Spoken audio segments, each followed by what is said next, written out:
머리가 멍하고 순간순간 기억이 끊기고 뒷목이 짓눌리는 듯한 통증이 반복된다고 해서 무턱대고 CT나 MRI를 찍는다고 해결되는 건 아닙니다. 누군가는 무릎이 쑤시고 팔이 저리다고 해서 고가의 검진을 한꺼번에 몰아받으려 하기도 합니다. 그러나 진료란 단순히 증상이 있다고 해서 무작정 기계에 의지하는 일이 아닙니다. 그런 식의 검사는 오히려 불안한 마음을 더 키울 수 있고 진짜 원인을 놓칠 수 있습니다. 내가 병원 갈 돈이 없는 것도 아니고 제일 정확한 검사인 배트 찍고 끝내면 되는 거 아냐? 이런 식의 접근은 매우 위험한 착각입니다. PET는 가장 비싸지만 동시에 가장 부정확할 수도 있는 검사입니다. PET란 단순히 체내에 포도당과 방사성 동위원소를 결합한 약물을 주입해 세포의 활동성을 확인하는 검사입니다. 이걸로 정확한 진단이 나오는 게 아니라 그저 이 근처에 뭔가 이상이 있다는 단서를 제공하는 정도에 그칩니다. 그리고 우리나라의 의료 시스템은 세계적으로도 손꼽힐 만큼 뛰어납니다. 하지만 그 속에는 일반인이 쉽게 알아채지 못하는 그늘도 존재합니다. 정해진 기준 없이 과잉검사를 유도하거나 필요한 항목을 누락한 채 건강검진이 진행되는 일도 적지 않습니다. 그래서 나는 주기적으로 건강검진 받으니까 괜찮아 라고 생각하다가 정작 중요한 걸 놓쳐버리는 환자들이 생각보다 많습니다. 나는 특별히 아픈 데도 없고 식욕도 좋고 운동도 잘하니까 병 없을 거야. 이런 믿음도 허상입니다. 대부분의 병, 특히 암은 조용히 소리 없이 다가옵니다. 폐암이 있다고 해서 반드시 피를 토하고 기침을 하는 건 아닙니다. 위암이 생겼다고 해서 구토와 통증이 바로 나타나는 것도 아닙니다. 많은 경우 그런 증상이 보일 무렵에는 이미 병이 상당히 진행된 뒤입니다.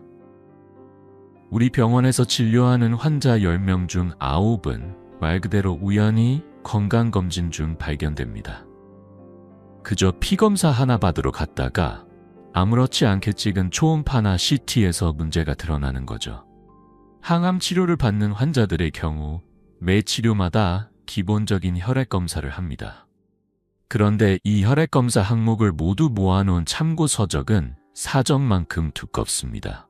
수만 가지 항목이 있지만 실제로 진료에 활용되는 건 몇 가지뿐입니다. 그것도 오늘 항암 치료를 할 수 있는 상태인가 아닌가를 확인하는 용도일 뿐이죠. 그럼에도 환자들은 종종 대학병원에서 아주 많은 검사를 할 거라 기대합니다. 나는 만성 간염이 있으니까 6개월에 한 번씩 서울까지 가서 간 전문의에게 싹 다 검사를 받는다고 자랑처럼 말하지만 실제로는 간 기능 수치 몇 개만 확인하고 오는 경우도 많습니다. 갑상선 기능 저하증이 대사증후군 환자의 15%에서 동반된다는 건 이미 널리 알려진 사실입니다. 외국에서는 이 두 가지를 함께 검사하기도 합니다. 하지만 우리나라에서는 갑상선 검사만 따로 하려면 검사할 병명이 있어야 가능한 구조입니다. 정밀 검사는 각기 다른 역할을 합니다. 엑스레이로 보이지 않는 건 CT로 확인하고 CT로도 애매한 건 MRI로 들여다보는 식입니다. 엑스레이에서 이상 소견이 보여야 다음 단계로 넘어가는 구조입니다. 이건 아무 검사가 완전하지 않기 때문입니다. 그래서 모든 검사는 민감도와 특이도라는 기준 아래 판단됩니다. 민감도는 병이 있을 때 그 병을 정확히 짚어내는 확률, 특이도는 병이 없을 때 없다고 정확히 말해주는 확률입니다. 이 두 가지 수치가 모두 100%인 검사는 세상에 존재하지 않습니다. 그러니 내가 돈이 없어서도 아닌데 왜 번거롭게 여러 번 병원에 들락날락하게 하나? 배 찍으면 한 번에 끝나는 거 아냐? 라고 생각하는 건 정말 위험한 판단입니다. PET 검사는 질환의 중심이 어디쯤일지 추정할 뿐이지 정확한 진단은 CT, MRI, 조직검사 등 복합적인 검토를 거쳐야 가능합니다. 우리가 정말 알아야 할 것은 단순히 시스템을 신뢰하거나 검사를 반복한다고 건강을 보장받을 수는 없다는 겁니다. 정작 중요한 것은 그 시스템 안에서 스스로 제대로 된 정보를 가지고 올바른 판단을 내릴 수 있는 지혜입니다. 그 지혜가 없다면 가장 좋은 의료 환경 속에서도 우리는 길을 잃을 수 있습니다. 포도당이 혈관을 따라 전신에 퍼질 때 그 흐름은 마치 불붙은 강물처럼 빠르게 온몸의 세포를 타고 흘러갑니다. 포도당은 혈당 지수가 100으로 혈액 속 당 수치를 단숨에 끌어올립니다. 그러면 에너지를 많이 요구하는 세포들, 대표적으로 암세포나 염증세포처럼 과도하게 활동하는 존재들, 이 포도당을 먼저 차지하게 됩니다. 그들이 먼저 달려들어 흡수하는 거죠. 이때 PT 검사의 핵심은 여기에 있습니다. 포도당 분자 안에 방사성 동위원소, 즉 핵을 삽입해주면 그 포도당이 어디로 몰려갔는지 반짝이는 빛으로 확인할 수 있게 됩니다. 이 반짝임은 특수한 감마 카메라로 포착되며 이렇게 촬영된 영상이 바로 PT입니다.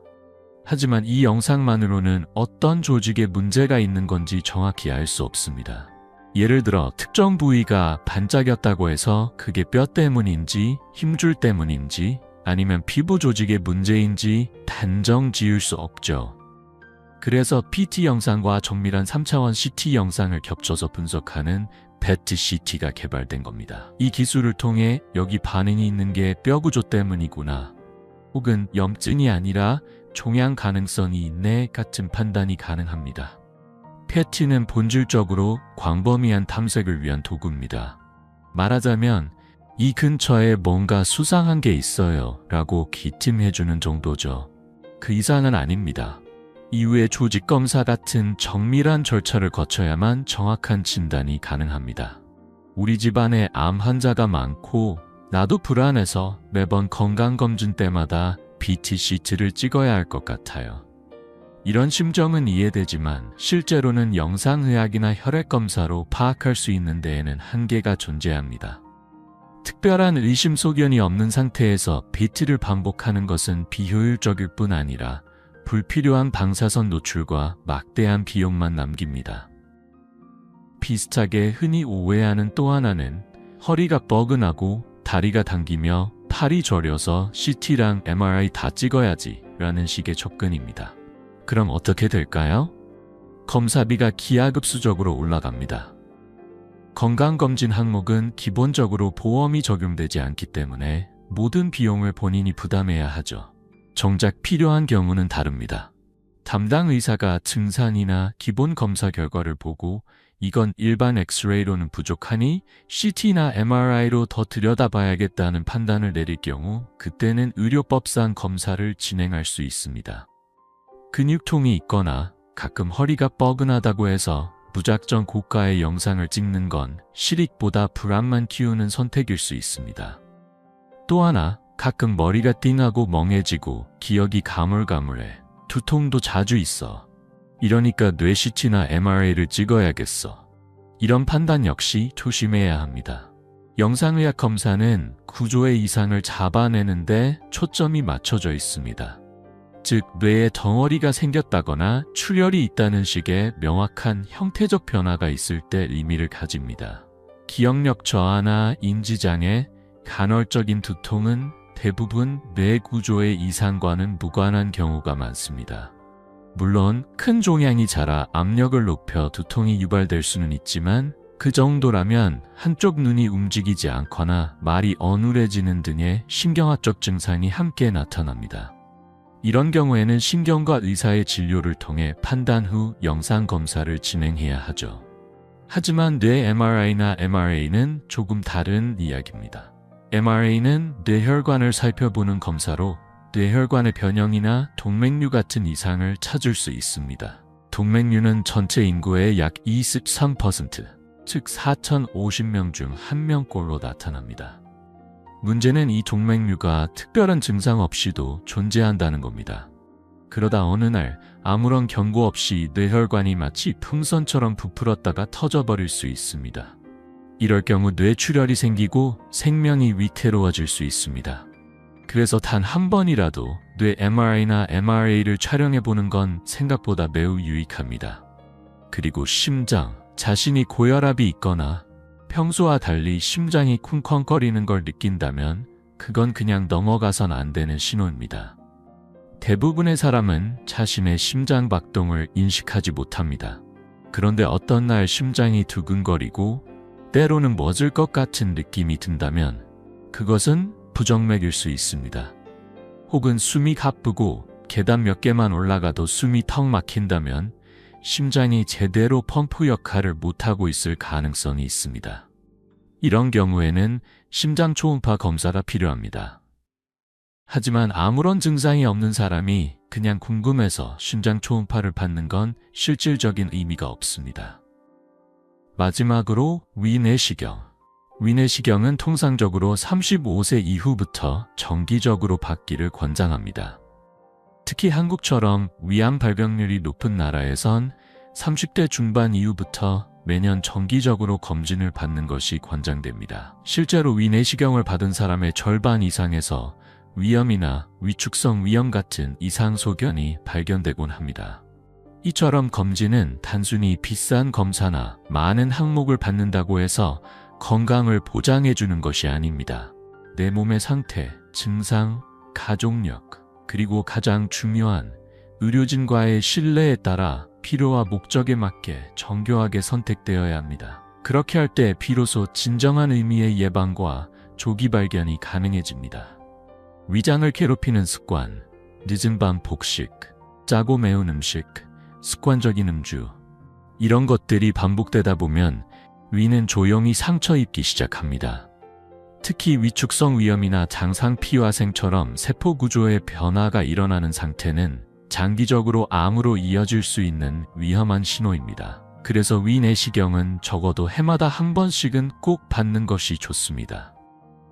나는 음식 가리는 것 없이 잘 먹고 술도 종종 마시고 야식도 즐긴다고 한다면 더더욱 주기적인 검사가 필요합니다.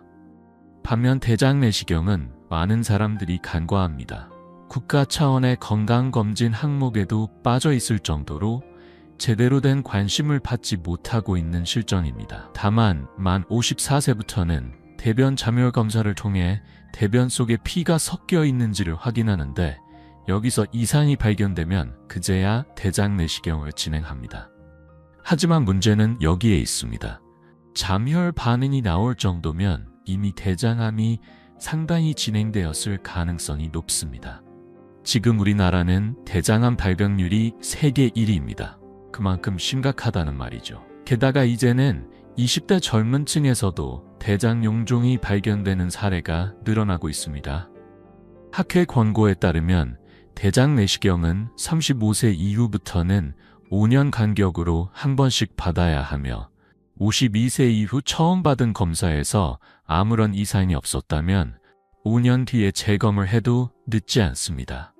왜냐하면 암으로 진행되기까지는 통상 10년 이상 걸리는 경우가 많기 때문입니다. 반대로 용종이 발견되어 제거했다면 그 사람은 3년 후에 다시 검사해야 합니다.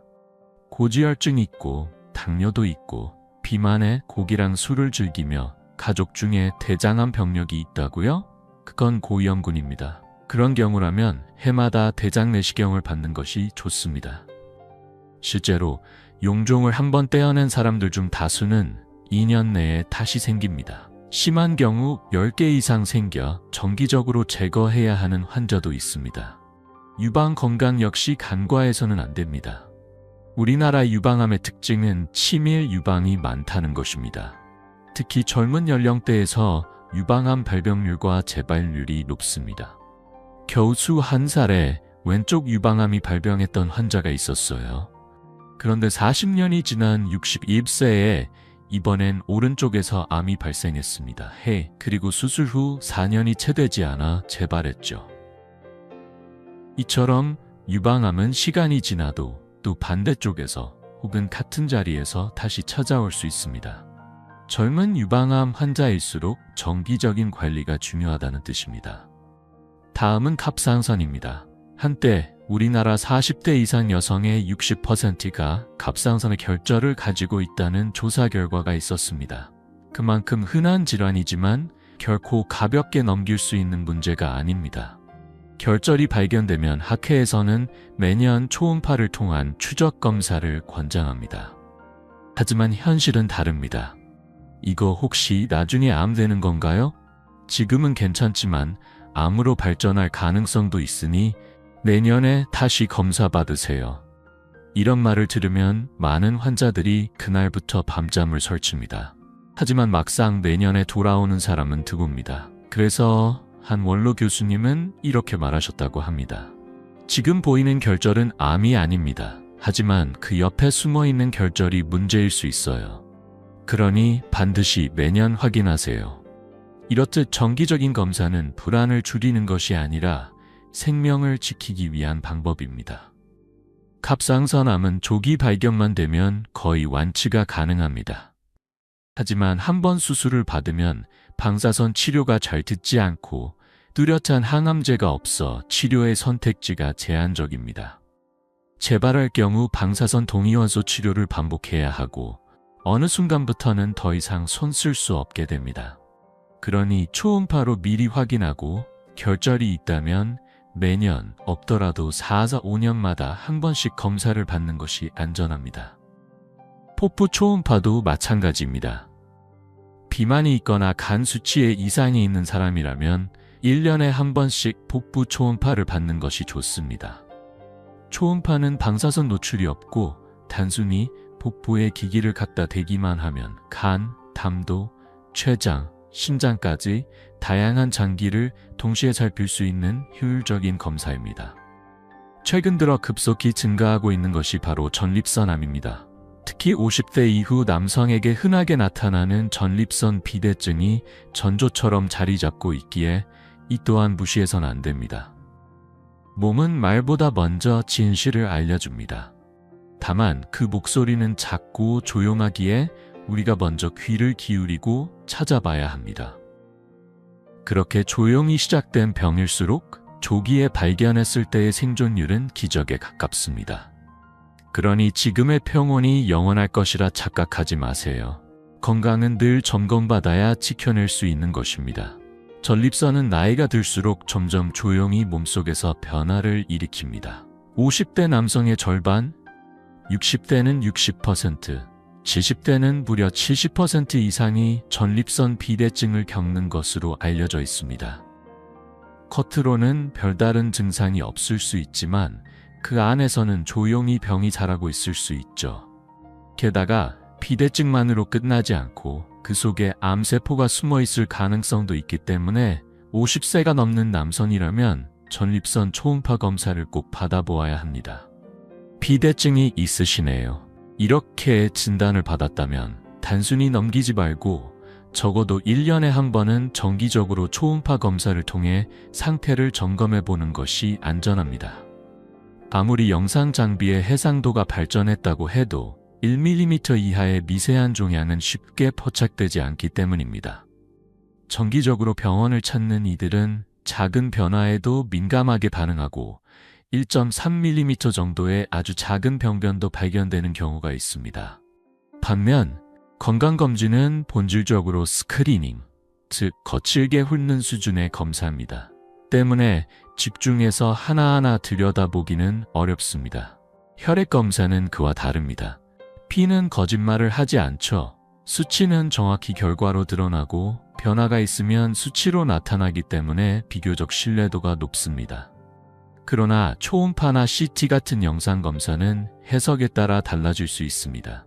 특히 초음파는 기계의 방향, 압력, 검사자의 숙련도에 따라 결과가 크게 좌우됩니다. 그래서 가능한 한 초음파는 경험이 풍부한 의사에게 받는 것이 좋습니다. 영상의학 전문의가 직접 시행하는 병원이란 안심할 수 있겠지요. 내시경도 마찬가지입니다. 누가 시술하느냐에 따라 결과의 정확도가 달라집니다.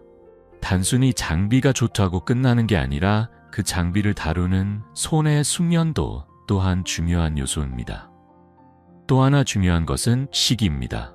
매년 겨울철 건강검진 시즌이 몰리면 병원은 북새통을 이룹니다. 많은 이들이 연말이나 공휴일 즈음에 몰리다 보니 의료진은 쉴 틈 없이 검사에 몰두하게 되고 그만큼 세밀함은 떨어질 수밖에 없습니다. 왜 다들 광복절 전후로 몰리는 거죠? 바람 선선하고 한가한 계절에도 얼마든지 검진 받을 수 있잖아요. 이처럼 사람들이 몰리지 않는 시기를 선택한다면 의료진도 여유를 가지고 좀 더 집중해서 환자의 상태를 들여다볼 수 있습니다. 세계적으로 보아도 전 국민을 대상으로 의료보험을 운영하며 건강검진을 제공하는 나라는 거의 없습니다. 이런 체계는 분명 자랑스러울 만큼 훌륭한 시스템입니다. 하지만 동시에 국가가 검진 항목을 엄격히 통제하고 규제하는 구조이기도 합니다. 예를 들어 이 검사를 받고 싶어요라고 환자가 요구한다고 해서 곧바로 받을 수 있는 것이 아닙니다. 반드시 그에 해당하는 병명이 있어야 검사가 가능합니다. 약을 처방받고 싶다고 해도 마찬가지죠. 병명이 있어야 처방이 가능한 철저히 병명 기반의 의료 시스템입니다. 이러한 구조 때문에 우리나라의 의료 빅데이터는 실제 질병의 발생 양상이나 약물 처방의 진짜 이유를 정확히 반영하지 못합니다. 예를 들어 허리가 아파서 진통제와 근육 이완제를 처방받는다고 해봅시다. 그런데 이런 약들이 위에 부담을 줄 수 있기 때문에 의사는 위장약을 함께 처방하고 싶어도 차트에 이 사람은 위험이 있다고 기재하지 않으면 위장약 자체가 보험 청구가 되지 않습니다. 이로 인해 위장에 문제가 없는 사람도 서류상으로는 위험 환자가 되어버립니다. 이처럼 왜곡된 정보가 시스템에 누적되면 전체 데이터는 더 이상 신뢰할 수 없게 됩니다. 건강검진도 마찬가지입니다. 국가검진은 꼭 받으셔야 합니다. 왜냐하면 혹시라도 나중에 암이 발견됐을 때 국가의 치료비 지원을 받으려면 과거 국가검진 이력이 있어야 하거든요. 이런 현실적인 이유도 존재합니다. 그리고 많은 사람들이 오해하는 것이 있습니다. 건강검진은 내가 얼마나 건강한지를 확인하는 거야. 아니요. 사실 건강검진은 어딘가 문제가 생기지는 않았는가를 확인하는 과정입니다. 진짜 건강한 사람은 검진에서 이상이 나타나지 않겠지만 무언가에 걸리는 사람은 이미 병이 시작되었을 가능성이 있는 것입니다. 검진 결과 아무 이상 없었다고 안심했는데 몇 달 뒤에 암 판정이 나왔어요. 이런 이야기를 종종 듣습니다. 건강과 질병 사이에는 미병이라는 중간지대가 존재합니다. 이 시기는 수치나 영상에는 아무 이상이 없지만 몸이 보내는 신호는 분명합니다. 가슴이 뻐근하거나 소화가 안 되거나 어지럽거나 자꾸 피로감이 쌓이고 잠을 깊이 못 자는 증상들. 이런 것들이 바로 기능이 떨어지기 시작한 상태입니다. 구조는 멀쩡하지만 기능은 이미 예전 같지 않은 것이죠. MRI나 CT 같은 영상검사는 구조에 이상이 생겼을 때만 그 사실을 드러냅니다. 혈액검사 역시 마찬가지입니다. 그런데 사람들은 혈액검사 결과 옆에 적힌 정상 범위를 맹신하는 경향이 있습니다. 의료인조차도 그 수치를 절대적인 기준으로 생각합니다. 하지만 그 옆에 적힌 건 정상 수치가 아니라 참고 수치입니다. 즉, 우리나라 전체 인구 중 95%가 이 범위 안에 들어간다는 통계일 뿐, 이 수치에 속해 있다고 해서 완전히 건강하다는 보장은 없습니다. 예를 들어 공복 혈당 기준이 100 이하라고 할 때 100은 통과이지만 101은 재검사 대상이 되는 것이죠. 이게 과연 정당한 기준일까요? 진짜 중요한 건 구조가 망가지기 전에 기능의 미세한 변화를 읽어내는 것입니다. 이때가 바로 우리가 스스로를 되돌릴 수 있는 마지막 기회입니다. 기능이 저하되기 시작한 그 순간 우리는 몸의 목소리에 더 귀 기울여야 합니다. 구조가 무너진 뒤엔 회복까지 훨씬 더 많은 시간과 노력이 필요하니까요. 당뇨 전 단계라는 소견을 듣고 대장 내시경을 받았더니 거기서 용종이 발견됐습니다. 또 자궁경부암 세포진 검사에서는 비정형 세포가 나왔습니다. 이런 것들은 단순한 이상 소견이 아니라 질병으로 가는 문턱입니다. 명백한 경고죠. 그런데도 현행 의료 시스템은 이 경계선에서 딱 멈춰버립니다. 아직 기준 수치 넘지 않았으니 조금만 더 지켜봅시다. 혈압이 120에 80이라면 괜찮다고 하지만 129라고 해서 별다른 조치를 취하진 않습니다. 단지 운동 좀 해보세요. 식단 조절해보세요. 라는 형식적인 조언만 주어질 뿐입니다. 그리고 아무 일 없는 듯 6개월 또 6개월이 흘러가고 어느 날 갑자기 혈압이 130을 넘기면 그제서야 이제는 고혈압입니다. 약을 드셔야겠어요. 그때부터는 환자가 되는 겁니다. 그런데 사람의 건강이란 게 그렇게 단선적이지 않아요. 우리의 몸은 고무줄처럼 어느 정도까지는 당기고 또 되돌릴 수 있는 탄성과 복원력을 가지고 있지만 그 한계를 넘겨버리면 다시는 원래 상태로 돌아가지 못합니다. 그때부터의 목표는 단순해집니다. 완전히 회복하자가 아니라 이 상태를 유지하면서 더 나빠지지 않도록 해보자. 불편하지만 합병증 없이 살아보자. 그게 최선의 선택이 되는 순간이 오죠. 저는 늘 이런 생각을 합니다. 우리나라 의료는 정말 많은 혜택을 주고 있어요. 치료도 검사도 국가의 재정으로 많은 부분이 지원됩니다. 그런데 그 혜택의 범위는 사실 최소한의 기준입니다. 그 이상은 본인의 몫입니다. 공부도 그렇잖아요. 우리 애가 전교 100명 중 95등을 했어요. 괜찮아요? 이렇게 말했을 때 그걸 좋다고 말할 부모가 얼마나 있을까요? 대부분은 20, 30등은 해야지, 인터넷 강의라도 들어봐, 학원 좀 다녀보자며 아이를 독려합니다. 하지만 건강검진에선 얘기가 다릅니다. 혈액검사 결과가 정상 참고 범위, 레퍼런스 레인지에만 들어가면 안심하죠. 그러다 수치가 전체 인구의 97%를 넘어서면 이건 수술합시다. 갑자기 환자가 되는 겁니다. 중간은 없습니다. 그래서 저는 꼭 말합니다. 국가검진은 반드시 받으셔야 합니다. 그마저도 안 하신다면 나중에 병이 생겨도 의료비 지원조차 받을 수 없습니다. 국가가 도와줄 수 있는 최소한의 기회조차 스스로 저버리는 셈입니다. 그리고 중요한 건 이겁니다. 검진 결과를 보며 난 아직 95% 안에는 들었으니까 괜찮아 라고 안심할 게 아니라 94%로 내려가기 전에 내가 뭔가 해야겠구나 라는 생각을 해야 합니다. 그 1% 차이는 때론 생명을 가르기도 하니까요. 저는 환자에게 이렇게 설명합니다. 검사, 가능한 한 많이 해보세요. 피검사 항목도 충분히 다양하게 해보세요. 예를 들어 100만 원어치 검사를 했다고 가정합시다.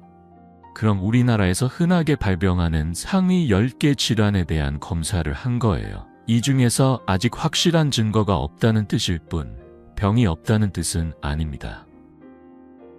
만약 300만 원어치 검사를 했다면요? 그건 상위 30개의 질환을 스크리닝한 겁니다. 거기서도 결정적 단서가 없다는 건 현재까지는 눈에 띄는 구조적 손상이 없다는 뜻이지요. 그러나 기능적으로는 어떨까요? 종종 이런 환자들이 있습니다. 작년에 서울 유명대학병원에서 정부 검사했는데 아무 이상 없다 했어요. 그런데 얼마 전 위암 판정 받았어요. 이런 사례 결코 드물지 않습니다. 그래서 저는 단언합니다. 건강검진은 건강함을 확인하는 과정이 아닙니다. 질병을 찾기 위한 도구입니다. 사실 이름부터 바꿔야 합니다. 질병검진이라고요. 우리가 받는 검사는 내 몸의 어느 부분이 언제부터 얼마나 망가지기 시작했는지를 확인하는 과정입니다. 진짜 건강을 알고 싶다면 병이 있는가를 묻는 것이 아니라 기능이 잘 작동하고 있는가를 살펴야 합니다.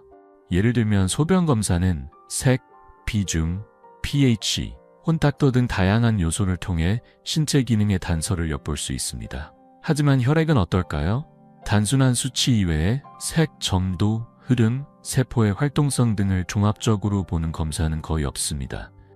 그래서 저는 종종 혈액의 질을 보기 위한 정밀 검사를 추천합니다. 예를 들어 이런 것들이 있죠. 혈액 점도 검사. 혈액이 얼마나 끈적이고 흐름이 원활한지. 비타민 D, B군, C 수치. 대사와 면역, 회복력의 직결. 활성산소 농도, 내 몸이 산화되고 있는 정도, 항산화 능력, 내 몸이 스스로 회복하고 지켜내는 힘, 면역력 지수, 외부 위협에 대한 방어 능력. 병이 이미 발생한 구조적 이상을 찾는 데서 멈추지 말고 세포 하나하나가 잘 기능하고 있는지, 대사가 원활히 이루어지고 있는지를 들여다보는 기능 중심의 검사로 눈을 돌려야 할 때입니다. 그게 바로 지금의 나를 건강하게 지키는 일이자 미래의 나를 병원 침대에 눕히지 않는 일입니다.